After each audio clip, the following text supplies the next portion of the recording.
മഹാകായം തപ്ത കാഞ്ചന സന്നിഭം ലംബോദരം വിശാലാക്ഷം വന്ദേഹം ഗണനായകം സദാശിവ സമാരംഭ ശങ്കരാചാര്യ മധ്യമ അസ്മദ് ആചാര്യ പര്യന്താം വന്ദേ ഗുരുപരമ്പരാം. ഹരേ നാരായണ ഹരേ നാരായണ ഹരേ നാരായണ ഗുരുവായൂരപ്പ. ഇപ്പൊ ദേവാലയം ദേവൻ ലയിക്കുകയല്ലേ. ഇപ്പൊ ദേവത എന്ന് പറഞ്ഞാൽ ദേവൻ തരുന്നത് എന്താ? നമുക്ക് കുടുംബത്തിന്റെ രക്ഷയും അതുപോലെ ഐശ്വര്യവും അല്ലേ, സമ്പൽ സമൃദ്ധിയൊക്കെ. അപ്പം അത് ആ തരണമെങ്കിൽ ഞാൻ ദേവനായിട്ട് ചേരണം അല്ലേ. ആ ചേർച്ച ഉണ്ടാകുക എന്നുള്ളതാണ് അല്ലേ. കൂടിച്ചേരൽ സംഭവിക്കുമ്പോഴാണ് ദേവനും ഭക്തനും തമ്മിൽ കൂടിച്ചേരുമ്പോഴാണ് നമുക്ക് അനുഗ്രഹം ഉണ്ടാവുക. നമ്മുടെ ഉള്ളിൽ ആ ദേവന്റെ ഭാവം വർദ്ധിക്കുക. ദേവതാഭാവം വർദ്ധിച്ചാൽ മാത്രമേ ശരിക്ക് നന്മയുണ്ടാവൂ അല്ലേ. ആ നന്മയിലൂടെ ഉണ്ടാകുന്ന പ്രകാശമാണ് ജീവിതത്തെ നയിക്കുക. അപ്പോൾ അതുകൊണ്ടാണ് ദേവന്റെ മുമ്പിൽ വിളക്ക് വയ്ക്കുക അല്ലേ. ആ ദേവനെ പ്രകാശിപ്പിക്കുന്ന എന്താ? നമ്മുടെ മനസ്സാണ്. നമ്മുടെ മനസ്സിലുള്ള ആ പ്രാർത്ഥനയുടെ തരംഗങ്ങൾ കൊണ്ട് പ്രകാശമുള്ള ഞാനും ദേവനും തുല്യമാവും അല്ലേ. ആ ദേവത്വം നമ്മുടെ ഉള്ളിൽ വസിക്കുക അല്ലേ. ദേവന്റെ തത്വം നമ്മുടെ ഉള്ളിൽ വസിക്കുമ്പോൾ ഞാനും ഈശ്വരനും തുല്യമാവും. അപ്പം ആ ഈശ്വരത്വം വരാൻ വേണ്ടിയിട്ടാണ് നമ്മൾ പടിപടിയായിട്ട് നിത്യം ഉപാസനയിലൂടെയൊക്കെ നാമജപം ഒക്കെ കൈക്കൊണ്ട് മുമ്പോട്ട് പോവുക. അപ്പം അതിന് നമ്മളെ സഹായിക്കുന്നതാണ് പുരാണങ്ങളിലെ കഥകളൊക്കെ അല്ലേ. അപ്പം ഈ കുട്ടിയുടെ പ്രായമുള്ള ഈ കുട്ടിയുടെ പ്രായം കുറച്ചുകൂടെ ഇതായിട്ടുള്ള ഒരു ബാലനാണ് പ്രഹ്ലാദൻ. അപ്പം ഇങ്ങനെ നൊന്ത് കറിയുന്ന അവസ്ഥ അല്ലേ. അപ്പം വീട്ടിലാരും നോക്കാനില്ലാതെ അച്ഛനമ്മമാർ എതിരെ അല്ലേ. ഇപ്പോഴത്തെ കുട്ടികളുടെ അവസ്ഥയല്ലേ. അപ്പോൾ ആ കുട്ടികളുടെ ആ നിസ്സഹായാവസ്ഥയിൽ രക്ഷിക്കാനായിട്ട് ഭഗവാൻ വന്നു എന്നല്ലേ പറയണേ. അപ്പം അങ്ങനെ അനേകം കഥകളുണ്ട്. ധ്രുവന്റെ കഥ അതുപോലെ അല്ലേ. പിന്നെ അല്ലേ ധ്രുവന്റെ കഥയും ധ്രുവനുണ്ട്, മാർക്കണ്ഡേയന്റെ കഥയുണ്ട്. അപ്പം അങ്ങനെ ബാലന്മാര് ബാലസ്വരൂപം സ്വീകരിച്ചിട്ട് പിന്നെ കൃഷ്ണന്റെ കഥകളിലേക്ക് വരുമ്പോഴേക്ക് ബാലസ്വരൂപം കൊണ്ട് ഈശ്വരൻ വിളയാടി അനേക ലീലകളുണ്ട് അല്ലേ. അത്യത്ഭുതമായ ലീലകളൊക്കെ ഈശ്വരൻ നമുക്ക് പറഞ്ഞു തരുന്ന ഋഷിപ്രോക്തമായിട്ടുള്ള തത്വങ്ങളിൽ ഉൾക്കൊള്ളിച്ച അല്ലേ. ആ തത്വങ്ങളെ മനസ്സിലാക്കി വിളക്ക് എന്ന് പറഞ്ഞാൽ എന്താ? നമ്മൾ വിളക്കി ചേർക്കുകയാണ് നമ്മുടെ ഇപ്പോഴത്തെ അവസ്ഥയെ കൂടിച്ചേരുക. നിലവിളക്ക് എന്ന് പറഞ്ഞാലും അവനവൻ്റെ മനോനില കൂടിച്ചേരണം അല്ലേ. നാമം ജീവിക്കുന്ന സമയത്ത് പഠിക്കുന്ന സമയത്ത് ആ പഠനത്തിന് വേണ്ടിയിട്ട് നമ്മൾ ശ്രദ്ധ കൂട്ടണം. അതുപോലെ കളിക്കുന്ന സമയത്ത് അല്ലേ അതിൻ്റെ ആ വിനോദം നമ്മൾ ഉൾക്കൊള്ളിട്ട് ചെയ്യാൻ സാധിക്കണം. അപ്പം അങ്ങനെ എന്താണെങ്കിലും അതിനകത്ത് കൂടിച്ചേരാൻ വേണ്ടിയിട്ടുള്ള അവസ്ഥ സംജാതമാവണം.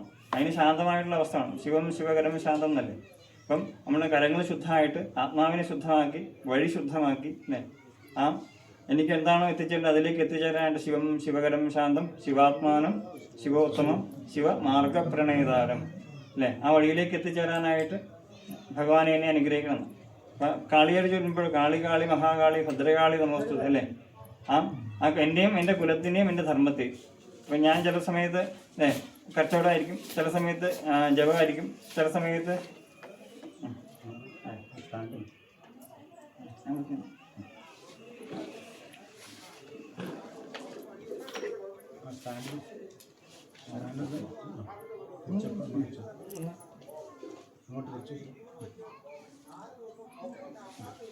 നമസ്തേ.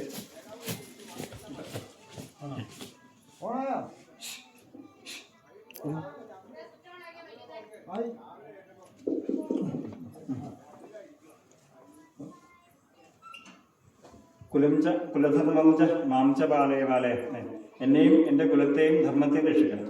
അപ്പോൾ ഞാനുണ്ടെങ്കിൽ എൻ്റെ കുലം വേണം അല്ലേ, എൻ്റെ കൂടെയുള്ള സമൂഹം മുഴുവൻ വേണം. അതിനൊരു ധർമ്മമുണ്ട്. ധാർമ്മികമായുള്ള കാര്യങ്ങളെ മുൻനിർത്തി മുമ്പോട്ട് പോകണം. അതുകൂടാതെ നമുക്ക് കൂടിച്ചേരുമ്പോഴുള്ള ഇമ്പം കുടുംബം അല്ലേ, ആ കുടുംബത്തിന് ഒരു ഇമ്പം ഉണ്ടാകണം. ആ കൂടുന്നവർ തമ്മിൽ അറിയണം അല്ലേ. ഞാനെന്താ ചെയ്യേണ്ടതെന്ന് എനിക്കറിയണം, എനിക്കെന്താ പറഞ്ഞു തരേണ്ടതെന്ന് കാരണന്മാർക്ക് അറിയണം അല്ലേ. അങ്ങനെയുള്ള മാർഗവും ആ വഴിയും ലക്ഷ്യവും സാധൂകരിക്കാനായിട്ട് നമ്മളൊരു ദേവത കൂടിയിരിക്കും. ആ കൂടിച്ചേർന്നിരിക്കുക അല്ലേ. അപ്പം ഞാനും ദേവനും എൻ്റെ മനസ്സും എൻ്റെ ദേശവും എൻ്റെ കാലവും ഇതെല്ലാം കൂടിച്ചേർന്നിരിക്കുമ്പോൾ ഒത്തുചേരൽ അങ്ങനെ കുടിയിരുത്തുക പറയണം. ആ ദേവൻ കുടിയിരിക്കുന്ന സ്ഥലമാണ് അല്ലേ. ആ ദേവനോട് കൂടിയിരിക്കുമ്പോൾ ഞാനും ഭക്തനും ഭക്തജനങ്ങളെല്ലാം ഒന്നിച്ചു. ആ ജനങ്ങളല്ലേ, ജനങ്ങളോടുകൂടി നമ്മുടെ ശ്രേഷ്ഠതയ്ക്ക് വേണ്ടിയിട്ട് കണക്കാക്കാൻ വേണ്ടി ഭജനം ചെയ്ത് കഴിഞ്ഞാൽ ആ ഭജനത്തിൽ ഉണ്ടാകുന്ന തലങ്ങളുണ്ട് ഒരു പ്രത്യേക ബിന്ദുവിലേക്കോ വിഗ്രഹത്തിലേക്കോ കേന്ദ്രീകരിച്ചിട്ട് ആ ദേവത പിൽക്കാലം നമുക്ക് എനിക്കും എൻ്റെ തലമുറയ്ക്കും ഇനി എത്രയോ തലമുറ വന്നാലും ആ തലമുറകൾക്കൊക്കെ അവിടെ ആകൽപ്പന്തം കൂടിക്കൊണ്ടിട്ട് എന്നെ അനുഗ്രഹിക്കുന്ന സങ്കല്പിച്ച വിഗ്രഹം നീക്കും. അങ്ങനെ വിശേഷണം ഗ്രഹിക്കുന്ന വിഗ്രഹമാണ്. അപ്പം നമ്മൾ പറയുന്നത് അതേകൂടി ഗ്രഹിച്ചിട്ട് എന്താണ് നമുക്ക് വേണ്ടത് അത് നൽകാൻ. കുട്ടികൾ വാശി പിടിക്കാൻ എനിക്ക് അത് വേണ്ടത് വേണം, പക്ഷെ അമ്മയ്ക്കറിയാം എന്താ നൽകേണ്ടതല്ലേ. അപ്പം നമുക്ക് എന്താണ് ആ സമയത്ത് വേണ്ടത്, ആ സമയത്ത് നമുക്ക് ലഭിക്കാനായിട്ട് ആ ഭഗവതി അല്ലെ ഭഗവാൻ കരുതി വെച്ചിട്ടുണ്ടാവും. ആ കരുതൽ നമ്മൾ സ്വയം വ്യക്തിപരമായിട്ടും ചെയ്യണം. അതുപോലെ കുടുംബത്തിന് ഓരോ വ്യക്തി അംഗങ്ങൾക്കും വേണ്ടി ആ കരുതൽ സൂക്ഷിക്കും അല്ലേ. അതാണ് സാധന. ആ സാധന ജപമായിട്ടാകാം, അല്ലെങ്കിൽ വ്യക്തിക്ക് ഒരു സങ്കല്പമാകാം, ഒരു ഭജനയാകാം അല്ലേ, ഒരു പ്രത്യേക ഒരു ആരാധനാ സ്ഥലമാകാം, കാവുകളാകാം. ഇങ്ങനെ അനേക രീതിയിലുള്ള സമ്പ്രദായങ്ങൾ നമ്മൾ പണ്ടുതൊട്ടേ സൂക്ഷിച്ചു വരും. അപ്പം അങ്ങനെയുള്ള ഒരു പ്രദേശമാണ് അനൂർമല. അത്യത്ഭുതമായുള്ള രൂപമാണ് ഭഗവാന്റെ. അപ്പം അങ്ങനെയുള്ള ആ ഭഗവാൻ വസിക്കുന്ന സ്ഥലത്ത് നമ്മുടെ ഭയത്തെ ഇല്ലാതാക്കുക. ഭയം നമുക്ക് ഈശ്വരനിലേക്ക് എത്താനും കഴിയും. അതുപോലെ ഓരോ വികാരങ്ങളിലും ഈശ്വരനിലേക്ക് എത്താം. അങ്ങനെ ഈശ്വരനിലേക്ക് എത്താനായിട്ടുള്ള ഒരു ഭയാതായാലും കംസനൊക്കെ ഭയം കൊണ്ടാണ് ഈശ്വരനിലേക്ക് എത്തുന്നത്. അതുകൊണ്ട് പ്രഹ്ലാദമുള്ള അവസ്ഥ എപ്പോഴും ആനന്ദം. ആ ആനന്ദം നമുക്ക് ലഭിക്കുന്ന ഒരു സന്തോഷത്തോടെ ജീവിക്കാൻ പറ്റണം. നമുക്ക് ആനന്ദമുണ്ടാകണം, സമൂഹത്തിൽ പെരുമാറാൻ സാധിക്കും. ഇങ്ങനെ അനേക കാര്യങ്ങൾ നമ്മളെ ബന്ധിപ്പിടിച്ചാൽ മാത്രമേ നമുക്ക് ആ പ്രകടനമായിട്ട് ജീവിക്കാൻ സാധിക്കും. അപ്പം ആ ആനന്ദം നമുക്ക് ഈശ്വരഭക്തിയോടുള്ള അറിവ് ഉണ്ടാകും. അതുകൂടാതെ അറിവുണ്ടാകണം, ശ്രദ്ധ ഉണ്ടാകണം, ഭക്തി ഉണ്ടാകണം, ശ്രേയസ് ഉണ്ടാകണം, ആരോഗ്യം ഉണ്ടാകണം അല്ലേ. ഇങ്ങനെയുള്ള ആരോഗ്യം നമുക്ക് കിട്ടില്ലെങ്കിൽ അതിന് വേണ്ടുന്ന കാര്യങ്ങൾ ചെയ്യണം. ശ്രദ്ധ ഉണ്ടാകണമെങ്കിൽ അതിലേക്ക് വേണ്ടുന്ന കാര്യങ്ങൾ ചെയ്യണം.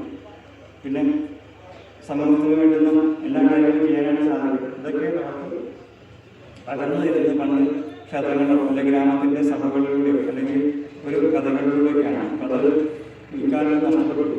കുടുംബത്തിൻ്റെ കുറിച്ചിലൂടെ പോയി ജീവിതത്തിൻ്റെ പ്രയാസങ്ങളെ കൊണ്ട് അനേക രീതിയിലുള്ള നിത്യകർമ്മങ്ങളിലേക്ക് പോകേണ്ടി വരും. അതുകൊണ്ട് ആ നിത്യകർമ്മങ്ങളൊക്കെ അനുഷ്ഠിച്ച് മുമ്പോട്ട് പോകാനായിട്ട് നമുക്ക് പോകുന്ന സമയത്ത് ഈശ്വരഭജനം കൊണ്ടുപോകും. ഭജനം കുറയുന്ന സമയത്ത് പൂർണ്ണാവസ്ഥയിലേക്ക് എത്തിക്കാനായിട്ടാണ് കലശങ്ങൾ വരിക. ഈ കലശങ്ങളിലൂടെ അല്ലെങ്കിൽ അത് നമ്മളത് ഉള്ളിലൊരു ദർവായിട്ട് ഉണർന്നിട്ട് ഭക്തിയായിട്ട് അല്ലെങ്കിൽ ഈശ്വരനിലേക്ക് നമ്മൾ വഴിപാടുകൾ സമർപ്പിക്കുമ്പോഴോ പൂർണ്ണാവസ്ഥയിലേക്ക് നമ്മൾ എത്തിച്ചേർന്ന് ഞാനും ഈശ്വരൻ തുല്യാവസ്ഥയിൽ ആയിക്കഴിഞ്ഞിട്ടാണ് നമ്മൾ ഫലങ്ങളുണ്ടാകുന്നത്. ആ വഴിപാടാണ് അല്ലെങ്കിൽ പൂർവ്വം എന്തിന് നമ്മുടെ ജീവിതത്തിൽ വഴി ശ്രദ്ധിച്ച് മുമ്പോട്ട് പോകും. അതിനെ വഴിപാടുകൾ പറയും അല്ലേ. ഓരോ പദമേക്കും പദാന്തരം വെച്ച് അല്ലേ, ഓരോ പദമേക്കും ശ്രദ്ധയോടുകൂടി ഇനി അത് അടുത്തെന്താണ് ചെയ്യേണ്ടത് എന്നൊരു ഉൾക്കാഴ്ച നമുക്ക് വേണം. നമ്മൾ എങ്ങോട്ടാണ് പോകുന്നത് ലക്ഷ്യം നമ്മൾ തീരുമാനിക്കണം. അങ്ങനെ ഭഗവാൻ ഭൂമിക്ക് നമ്മൾ സ്വയം കർമ്മിക്കാൻ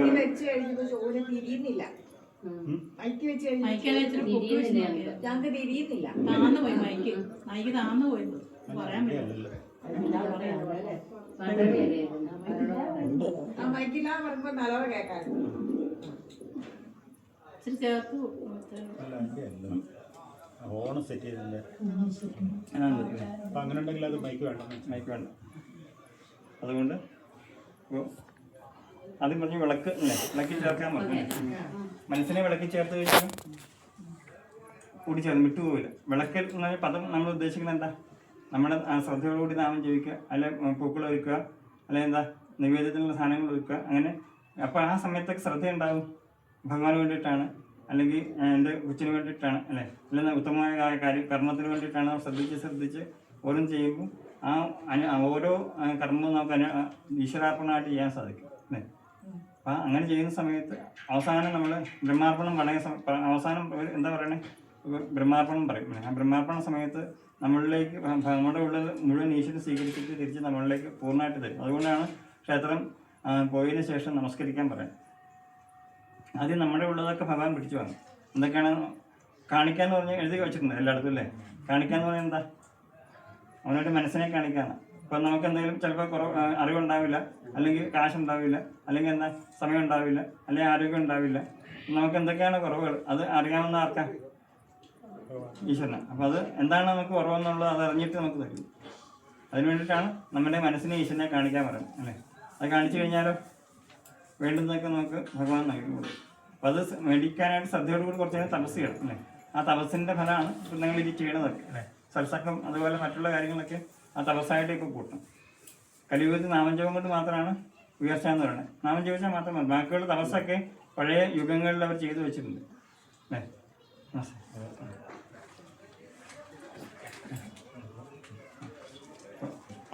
പിന്നെന്താ മാതാപിതാ ഗുരുദൈവം എന്നല്ലേ പറയണേ.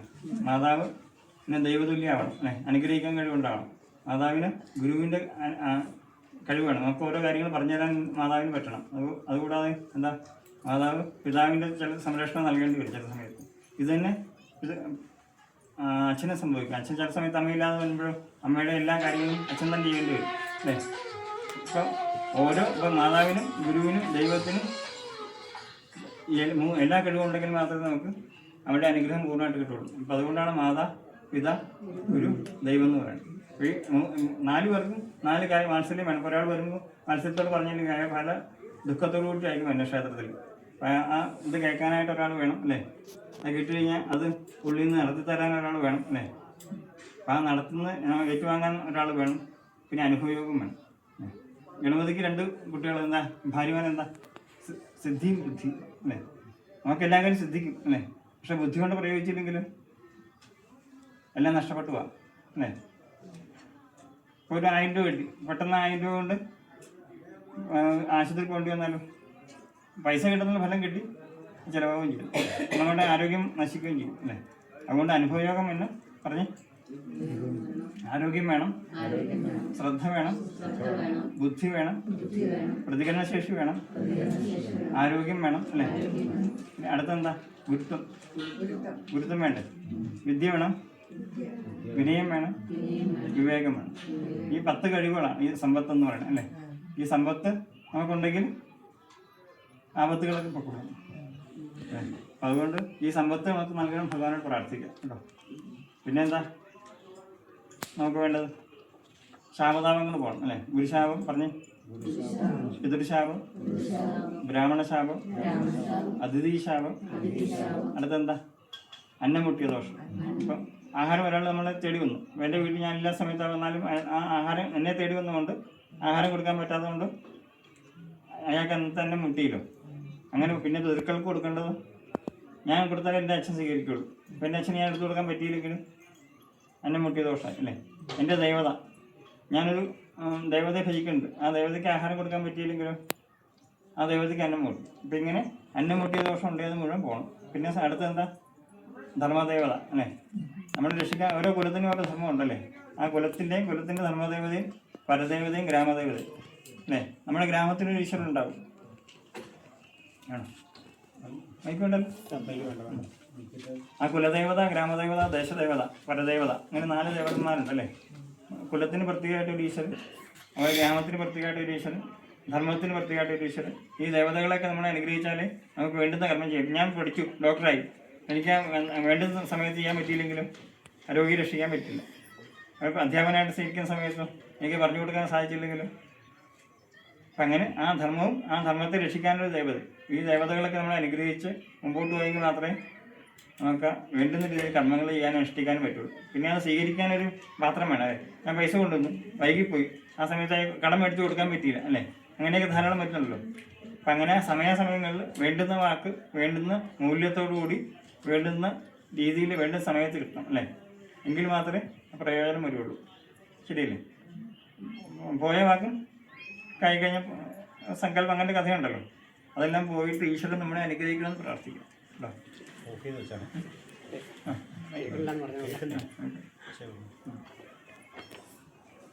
ആ ഒരു ലക്ഷ്യത്തോട് മുമ്പോട്ട് പോകണം. നരസിംഹം എന്ന് പറയുന്ന സങ്കല്പം എന്താ? ബാലൻ്റെ നിസ്സഹായാവസ്ഥ മുതലെടുത്തിട്ട് അതിനെ അതിക്രൂരമായിട്ട് സ്വന്തം അച്ഛൻ തന്നെ അല്ലേ കൊല്ലാൻ തുടങ്ങുക. അപ്പം അങ്ങനെ ഇപ്പം അനേക കഥകൾ നമ്മൾ കേൾക്കണില്ലേ. അപ്പം ആ സമയത്ത് നമ്മളെ രക്ഷിക്കാനായിട്ട് അദ്ദേഹത്തിന് എന്തുണ്ടായിരുന്നു? ഈശ്വരന് അടിയുറച്ച വിശ്വാസം. ഉറക്കെ ജപിക്കാന്ന് പറഞ്ഞാൽ എന്താ? മനസ്സിൽ ഉറച്ച് ജപിക്കാന്ന് അർത്ഥം. ഓരോ വാക്കും അല്ലേ. അടുക്കുക എന്ന് പറഞ്ഞാൽ എന്താ? ശിവായ അങ്ങനെ അടുക്കൽ സംഭവിക്കണം. ഈ അടുക്കൽ ജീവിതത്തിലുണ്ടെങ്കിലോ അടുക്കും ചുറ്റിയായിട്ട് നമുക്ക് ജീവിക്കാൻ സാധിക്കും. ഇപ്പോൾ ഈ സ്റ്റെപ്പ് ഇത് പണിത് ഈ മതിൽ പണിത് അതിൽ ഓരോ കട്ട വെച്ച് വിശ്വാസം കൊണ്ടല്ലേ അല്ലെ, വിശ്വാസമാണെന്ന് സിമെന്റ് കൊണ്ട് ഉറപ്പിച്ചേക്കുക അല്ലേ. അപ്പോൾ അത് പോകുന്നുണ്ടോ? പോവില്ല. പിന്നെ അത് തേച്ചും വെച്ചു അല്ലേ. അതിന് ശ്രദ്ധയും കൊണ്ടും പിന്നെ അവനെ പരിചരണം കൊണ്ടും നിത്യ ഉപാസന കൊണ്ടും അതുകൊണ്ട് അത് 4 ഭാഗവും തേച്ച് വെച്ചു അല്ലേ. പിന്നെ അത് പോവോ? പിന്നെ അപ്പുറത്തുള്ളവ കാണാൻ സാധിക്കില്ല. അപ്പം നമ്മുടെ ഉപാസന ഗോപ്യമായിരിക്കണം, അടുക്കലുണ്ടാവണം അല്ലേ. നിത്യവും നിരന്തരം അത് ചെയ്തുകൊണ്ടിരിക്കണം. അങ്ങനെ ആയിക്കഴിഞ്ഞാൽ ഞാൻ ദേവതയ്ക്ക് തുല്യമായിട്ടുള്ള അനുഭവം എൻ്റെ ഉള്ളിൽ. ദേവനെ കാണുന്നത് എന്തിനാ? എൻ്റെ കഴിവുകൾ കിട്ടാൻ അല്ലേ. ധർമ്മം വേണം, ജ്ഞാനം വേണം, വൈരാഗ്യം വേണം, ഐശ്വര്യം വേണം, അധർമ്മം പിന്നെന്താ ചില അധർമ്മങ്ങൾ കാണുമ്പോൾ മനസ്സിനെ മാറ്റണം അല്ലേ. അല്ലെ അതിനകത്ത് പോയി എനിക്ക് ധാർമ്മികനാണെന്ന് പറഞ്ഞാൽ അതിൽ പോയി കൂടിയാലും അപ്പം ആ അധർമ്മം വേണം. ചില സമയങ്ങളിൽ ചില കാര്യങ്ങൾ അറിയാതിരിക്കണം അല്ലേ. ചില ഒരാൾ ഒരു വാക്ക് പറഞ്ഞു, അത് കേട്ടില്ലെങ്കിലും ചിലപ്പോൾ അത് നമ്മളെക്കുറിച്ചുള്ള കുറ്റാണെങ്കിൽ കേൾക്കാതിരുന്നാലും ആ സമയത്ത് നമുക്ക് ഗുണം അല്ലേ. കേട്ട് കഴിഞ്ഞാൽ നമ്മുടെ മനസ്സ് കലുഷിതമായിട്ട് നമ്മൾ അന്നത്തെ ജീവിതം അല്ല അന്നത്തെ ദിവസം പോകും അല്ലേ. അങ്ങനെ പോകാതിരിക്കാൻ വേണ്ടിയിട്ട് ചില കാര്യങ്ങൾ കൂടെ കേൾക്കാതിരിക്കണം, ചില കാര്യങ്ങൾ കേൾക്കുകയും ചെയ്യണം അല്ലേ. ചില ഗുരുക്കന്മാർ പറഞ്ഞ ചില ഒരു സമയത്ത് കൊച്ചിനോട് പറഞ്ഞാൽ ആ വഴിക്ക് പോകണ്ട, ആനയുണ്ടെന്ന് പറഞ്ഞാലും ആ വാക്ക് കേട്ടാൽ നമുക്ക് ആ വഴിക്ക് പോയ ആനയുടെ ഇതും ഉണ്ടാവില്ല. അതുകൊണ്ട് ചില വാക്കുകൾ കേൾക്കേണ്ടി വരും, ചില വാക്കുകൾ കേൾക്കാതിരിക്കണം, ചിലത് അറിയണം, ചിലത് അറിയാതിരിക്കണം അല്ലേ. ഇങ്ങനെയുള്ള ഇതെല്ലാം നമുക്ക് കിട്ടുന്ന ഇവിടുന്ന് ദേവൻ്റെ പീഠത്തിൻ്റെ താഴെ അതായിരിക്കണം. ധർമ്മം, ജ്ഞാനം, വൈരാഗ്യം, ഐശ്വര്യം, അധർമ്മം, അജ്ഞാനം, വൈരാഗ്യം, പിന്നെ ശ്രീയെന്നോ പുഷ്ടിയെന്നോ അങ്ങനെ കുറേ ഐശ്വര്യങ്ങളും വിഭൂതികളും കൂടെ കൂടിയിട്ട് അതിൻ്റെ മുകളിലാണ് ഭഗവാൻ ഇരിക്കുക പീഠമായിട്ട്. അതുകൊണ്ടാണ് ഭഗവാൻ എന്നുള്ള വാക്ക് തന്നെ. അപ്പം അതുകൊണ്ട് ആദ്യം പീഠശക്തി അല്ലേ, നമ്മൾ ശ്രീകോവിൽ പണിത് ശക്തമായിട്ടൊരവസ്ഥ ഉണ്ടാക്കി അല്ലേ. അതിനുള്ളിൽ ദേവൻ്റെ ആത്മസ്വരൂപത്തെ വെച്ചു. അപ്പോൾ ആത്മസ്വരൂപത്തെ നമ്മൾ ദർശിക്കുന്ന സമയത്ത് നമ്മുടെ ഉള്ളിലേക്ക് ആ ഭഗവാന്റെ രൂപം കണ്ണിലൂടെ ഉള്ളിൽ കയറിയിട്ടും പിന്നെ കണ്ണടയ്ക്കുമ്പോൾ നമ്മുടെ ഭഗവാനെ ആ ഒരു സെക്കൻഡ് നമുക്ക് ഉള്ളിൽ കാണാമല്ലോ. അപ്പോൾ ഭഗവാൻ ഇങ്ങനെ നമ്മുടെ ഉള്ളിലായി, ആ സ്വരൂപം നമ്മുടെ ഉള്ളിലായി. പിന്നെ പഞ്ചഭൂതങ്ങൾ അവിടുത്തെ നമ്മുടെ ശ്വാസം ഉള്ളിൽ ചെന്നിട്ട് തിരിച്ചു വരുമ്പോൾ ആ പ്രാണൻ നമ്മൾ സ്വീകരിക്കുമ്പോൾ നമ്മൾ ആ ഭഗവാന്റെ ഉള്ളിൽ ചെന്ന് തട്ടിയ പ്രാണൻ നമ്മുടെ ഉള്ളിലായി. അതായത് നാമം ജപിക്കുന്ന ശബ്ദതരങ്ങൾ അവിടെ ചെന്ന് തട്ടിയിട്ട് തിരിച്ച് നമ്മളിലേക്ക് വരുമ്പോൾ ആ ദേവസ്വരൂപമായ ശബ്ദം നമ്മുടെ ഉള്ളിലായി. അപ്പം അങ്ങനെ ആ ആഹാരം ദേവന് കൊടുത്തിട്ട് തിരിച്ച് നമ്മൾ പ്രസാദമായിട്ട് സ്വീകരിക്കുമ്പോഴും ആ അന്നം നമ്മുടെ ഉള്ളിൽ ദേവസ്വരൂപമായിട്ട് മടങ്ങും.